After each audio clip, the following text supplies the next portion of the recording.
So, as I said, my name is Steve Denolfo. I'm here talking today about report writing. By the way, just very brief background. For about the last 22 years, I've been representing the fire service in all types of lawsuits, ranging from accidents, ranging to federal cases involving hostile work environment, sexual harassment.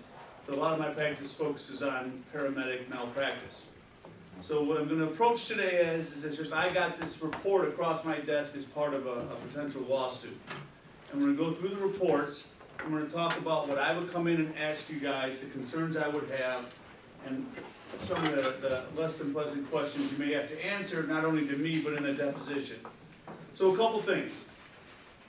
On an average year, how many calls do you run a year? 1,000, 1,200? 3,300. 3,000, okay.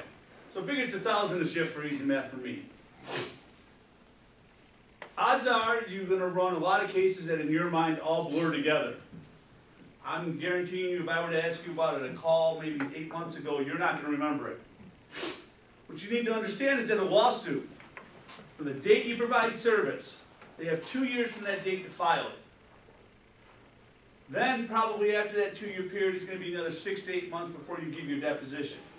So you're close to 3 years after the date you provide service to come in and provide detail about the care and treatment you provided to that patient.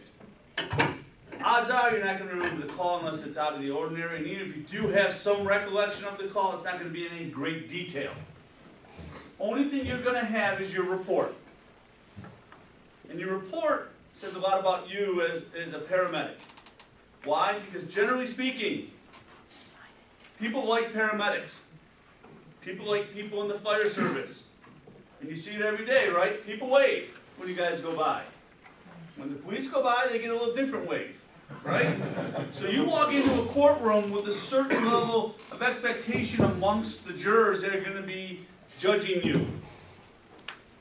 And plaintiff's attorneys have to overcome that. Because you come in your Class A's, the shiny shoes, maybe the hat under the arm, some people will bring their gloves, they really get into it. Jurors like that. They're impressed by that. And so plaintiff's attorneys have to overcome that. And one of the ways they overcome that is by taking your report and picking on you about it. And it's going to be up on the board, just like we're going to do here today. And they're going to go through all these little things, because they have to show that you were willful and wanton in how you treated that patient. So that's a conscious disregard or utter indifference. That's hard to prove at times, depending on what county you're in. Cook County doesn't mean so much, but other counties means a little bit more. All right?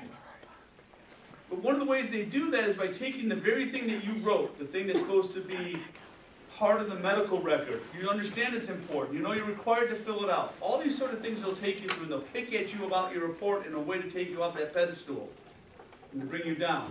And they do it with things like typos, misspellings, lack of punctuation, all those sort of things. Yeah, exactly. Because that's what they have to do to try to show willful wanton. Well, you made a little typo here. That's a mistake, right? No, like that. You meant to put a comma there. That's an oversight, isn't it? Oh, wait a minute. You didn't spell that right. That's an error. So by this, they try to error this, error that, mistake here, oversight this, oversight that, and suddenly they're going to have the jury go, well, man, maybe if they're just screwing up and writing a report, how could they actually go out and do the services in a way that wasn't harmful to this patient? So we're going to go through reports, we're going to talk about refusals, touch on mandated reporting really quick, and then depositions. Now, how many people here have given depositions out of curiosity? How many people have given depositions where you're one of the paramedics that's alleged to have screwed up? Not fun, right? I mean, no big deal. It wasn't on, yeah, it was. You weren't sued for it yourself. Yeah, it was for knocking the guy on his keister after he was peeing on the ambulance. Oh, that's frowned upon? Well, I didn't know, now I know. I'll put that one way in my mind. I didn't know it was frowned upon. Okay. he was intoxicated, so he tripped. I don't know if he was intoxicated, but you know, anyway. Gravity's tough at times, isn't it? It does exact a toll. So, all right, so one of the things we always do on reports, so I'll get a report. Here we go. And these are your reports. I don't know who they are, everything, no names, no initials, I don't think. If there are any report or initials in there, I apologize ahead of time, but anyway. So I get a report, And one of the first things I always look at is the time. Before I look at anything else, I look at the time. For a couple reasons.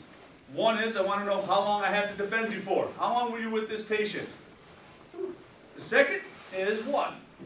Part of your standing medical orders require certain things depending on what type of patient you have. So vitals is the easiest one to talk about. Unstable ALS patient, you're supposed to do vitals every 5 minutes. So if you're with a patient for 30 minutes, I would like to see at least 5, maybe 6 set of vitals.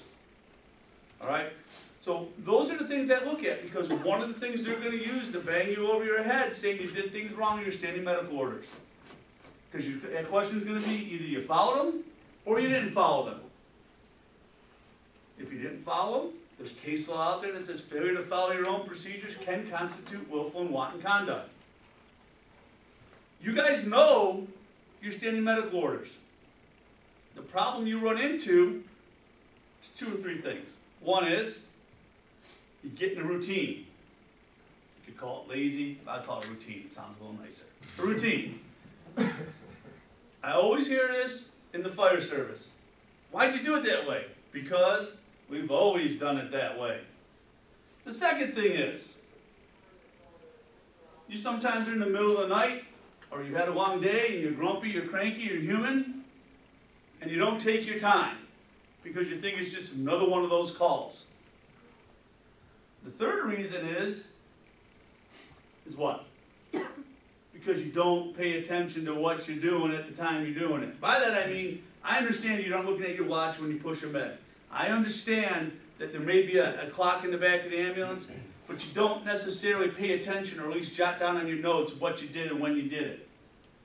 Some of this falls on you, because you don't proofread. Most of you don't proofread those reports. If it validates, you're like, I'm good to go.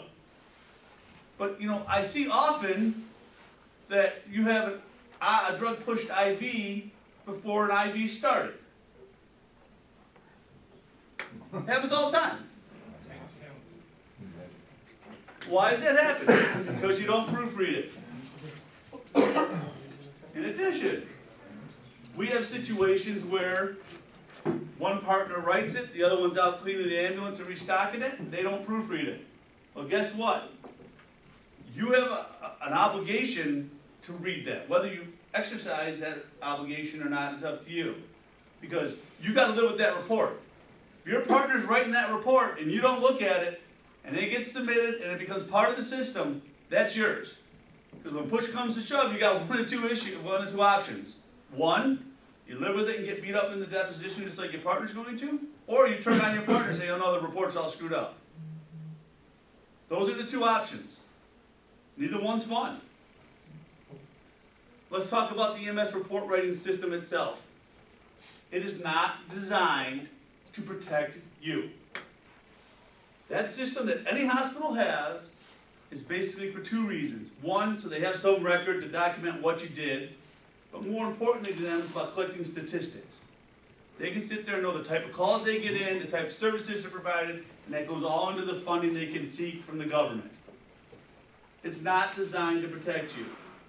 Plus, my guess is that generally speaking in paramedic classes, you don't get a lot of insight on how to write a report that protects you. Doctors, they go to seminars and spend a day just learning how to write medical reports. You need to understand that the EMS report is telling a story from the time I got dispatched to the time I arrived, what I saw, what I did, and we got the person to the hospital. That's the story. And the story has to flow, both logically and medically. Your opportunity, your sole opportunity to do that is going to be the reports. And I went through some of the reports, and we're going to talk about some of the things and how I would analyze it when I come to see you. Because people always sit there when I use other department reports and do this, we would never write a report like that. Well, guess what? Everybody writes reports that us lawyers can pick on. Because how long do you take to write an average report? Right? Maybe if it's a big case, a half hour. I'll spend hour and a half going through the standing medical orders in one hand, your report in the other. So we'll play this attorney. And then we hire somebody to go, hey, what's right and what's wrong with this report. And they'll go through it. So your 20-minute, 30-minute report is gonna be scrutinized for 2 or 3 hours.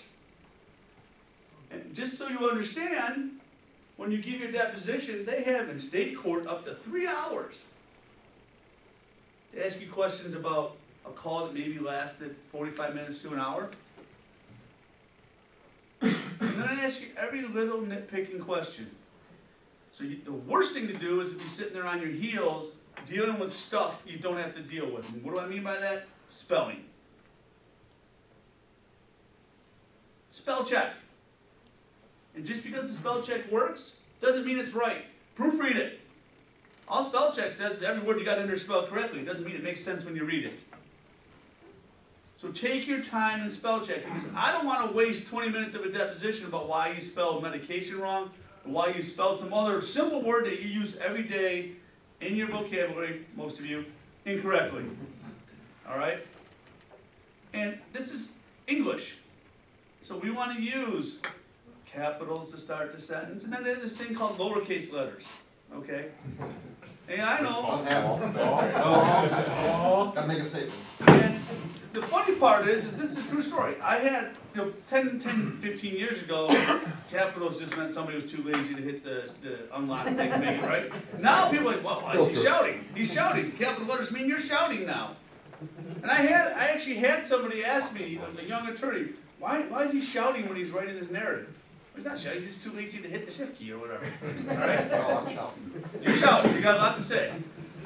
Let's see if one of your reports in there. I don't know if it is, right? We'll find out. So, all right, so let's go through a report. We'll get an idea. I welcome questions. Now, I come in asking questions. I'm not a paramedic. I don't know everything. I've been doing this long enough to be a little dangerous, okay? Because I think I know, but standing medical orders change from region to region. They change every few years, and I don't always keep up with them. So, all right. Time. This one. You got dispatched at 13:04. You were en route at 13:06. 4 minutes to the scene. 5 minutes to get to the patient. And then we got another 19 minutes to depart. And then we got another 15 minutes to get to the hospital. Now, when I look at that, the first thing that jumps out to me is the time from arrival to the time to the patient. Because generally speaking, every EMS report ever written, you feel, all right, you get the patient within 1 minute. You guys are great, very consistent on that 1 minute. Everybody gets there in 1 minute. So, you guys, I like it. You round up 1 minute. Anyway. So I'm like, well, what's going on here? That's something that I'm going to know, and I assume the narrative is going to give me some indication of why we have a 5 minute. You guys can't see much. I hide so everybody can see. Can you see it? I'm kind of large, so I'll stand over here. Am I going to be on the table? I can move it. How's this? Good. That better? Make sure you get my good side. There you go. Perfect. All right. So next thing I do is I go to this narrative. Yeah. It says ambulance 212 called to the above location for a person with chest tightness and trouble breathing. Now, that's problematic. Trouble breathing. Let's talk about EMS really quick before we go much farther. The people that are going to be judging you in any type of lawsuit are not paramedics, are not firefighters, and generally not doctors or nurses. They're people that work or stay at home or retired. They don't know much about medicine, but a few things that everybody universally understands is if you're not breathing, that's bad. Okay? And you understand that if you're not breathing, your brain gets a little messed up. So anytime that I have a case that deals with not breathing or having problems with breathing, the first things I look at, now it's CAB, used to be ABC, whatever, how are you helping this person to deal with their ability to breathe? Because if they're not breathing, all the other problems they have really don't mean much of anything. So, I want to go in and see, all right, so we got this on scene, crew was delayed in meeting with patient due to house being locked. Battalion 21 arrived on scene shortly after the MICU arrival. Husband arrived on scene 5 minutes after crew's arrival to let us into the house.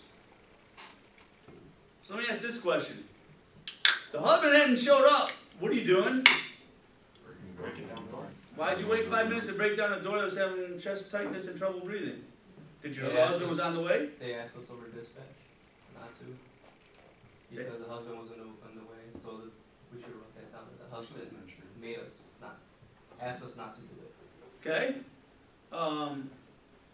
Is your job one of time of the essence? Yeah, 5 minutes in a difficulty breathing, is that a long time? How do you think the jury's gonna sit there and say, well, you sat outside waiting for the husband while she was in there dying? I'm not saying she died, but if the worst case happened. we're checking windows and doors. Yeah. Really? Where's that say that? It's not in the narrative, it's in And there. I guarantee you it ain't in the firehouse report. It says, arrived to assist, MC report run, blah, blah, blah. That's all those ever say, right? So where does it say that? Okay? Do you have a protocol in place of if you can't get in, when you take a door, don't take a door? How long do you wait? We don't. Okay, so you have to use your discretion and judgment. Not to do it in investigation mode. Okay? So you wait outside for 5 minutes. Do you know if she was breathing or not breathing at that time? You don't know. You don't know. So after 4 minutes of somebody not breathing, what happens? Bring that. Well, brain damage, okay. So if we, and I'm